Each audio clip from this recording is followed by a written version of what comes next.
Bagaimana sih pendidikan yang ada di Indonesia? Nah, sekarang saya akan membahas dari sejarah, jenjang, jalur pendidikan, jenis pendidikan, kurikulum, waktu belajar, serta tingkatan yang ada di dalam pendidikan di Indonesia.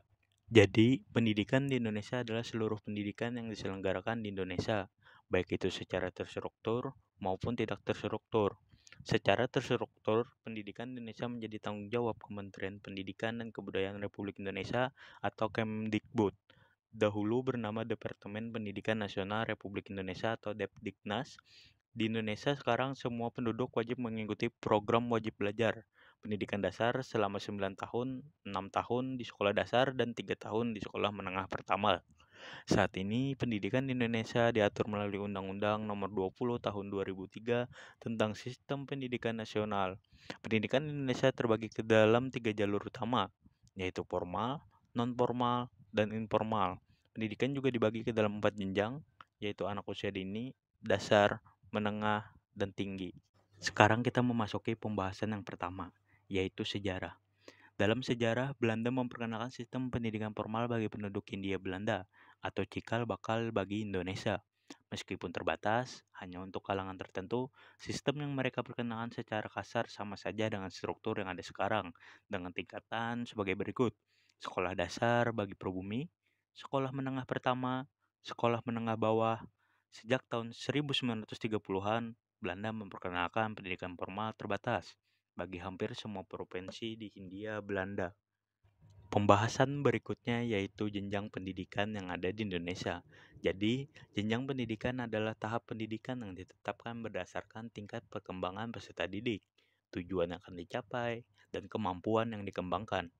Di dalam pendidikan di Indonesia ada beberapa tingkatan atau jenjang pendidikan. Yang pertama, pendidikan anak usia dini yang mengacu Undang-Undang Nomor 20 Tahun 2003 Pasal 1 Butir 14 tentang Sistem Pendidikan Nasional.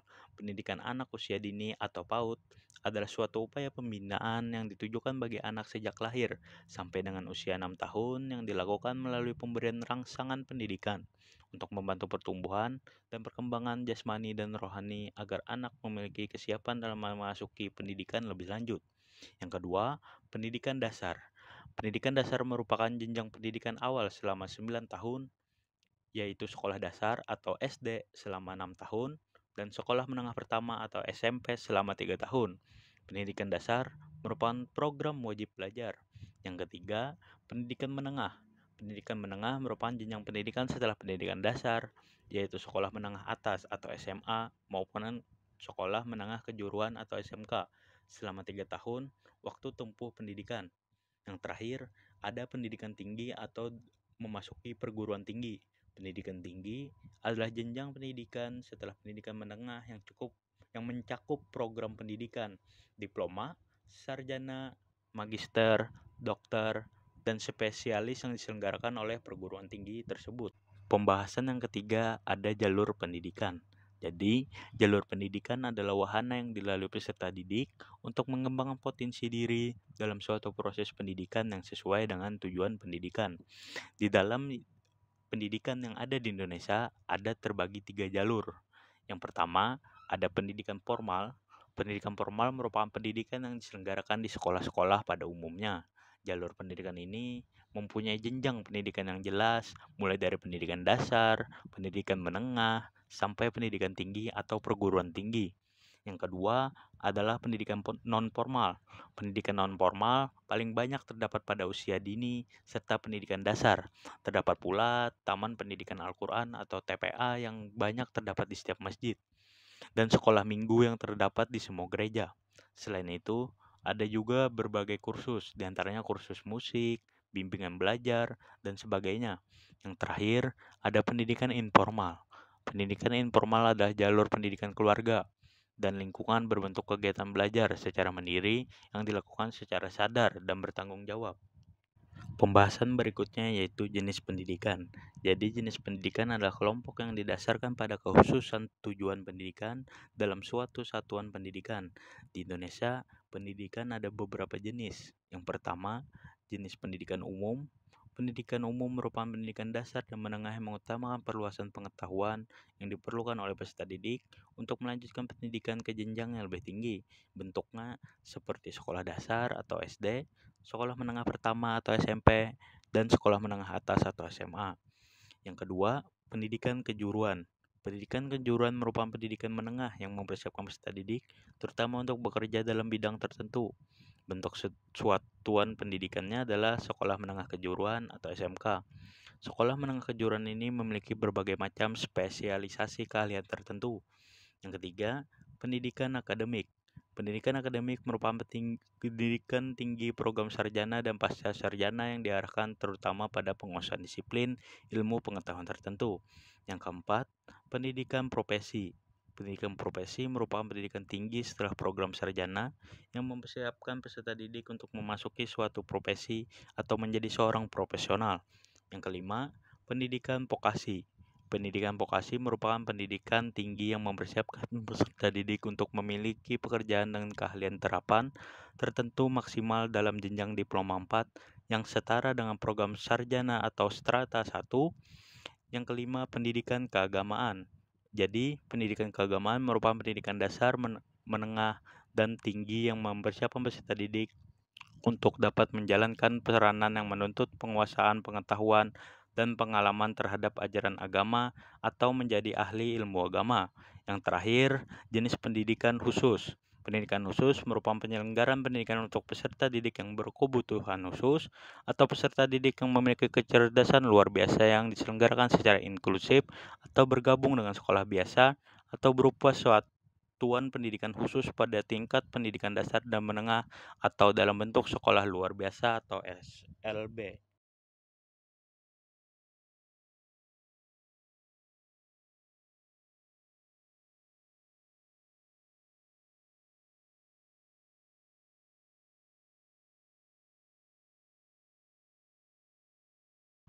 Memasuki pembahasan berikutnya yaitu kurikulum. Kurikulum di Indonesia bertujuan untuk menetapkan karakter kebangsaan, tetapi disertai dengan tujuan politik penguatan ideologi kekuasaan Soekarno.